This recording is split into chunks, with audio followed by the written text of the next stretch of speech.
Endi hammamiz birlikte bizning ataqlıq naqshimiz Abdurahim Yigit o'rinlagan ana til nomli naqshini bahra olaylik.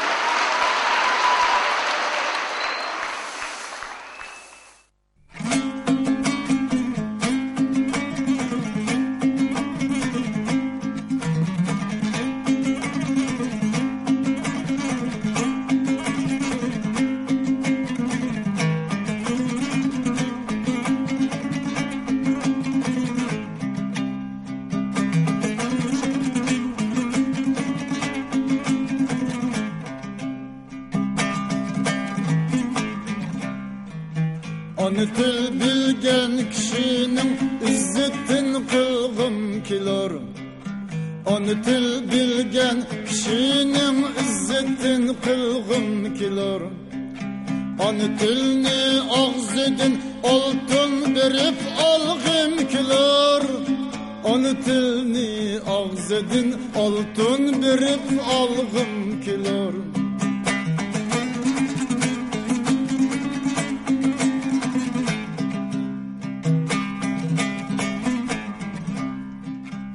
Ana til bolsa ger Amerika'ya Afrika'da. Bu ana til bolsa ger Amerika'ya Afrika'da. Serpetip minlaçı tilla andımel bargım kilar.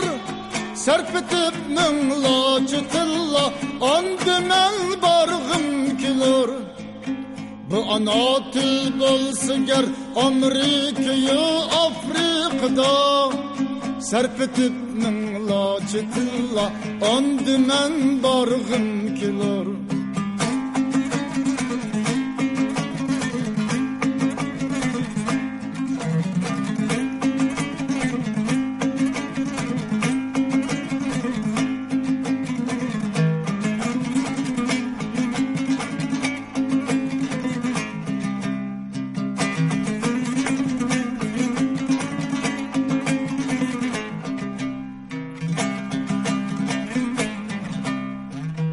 Onu til bilgen kişinin izzetin kılgım kilar. Onu til bilgen kişinin izzetin kılgım kilar.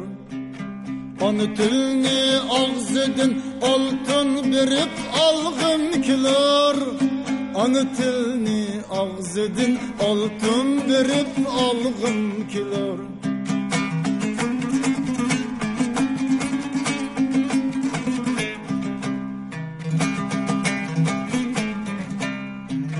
Ey ana til bizge sen kalgan ulug'lardin nishon. Ey ana til bizge sen kalgan ulug'lardin nishon.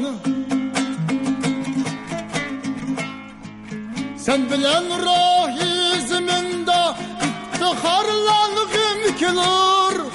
Sen bilen rohizminda iftixorlang'im kelar. Ey ana til bizge sen kalgan ulug'lardin nishon.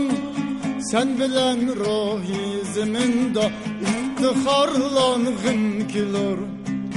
Sen bilen rohizminda iftixorlang'im kelar.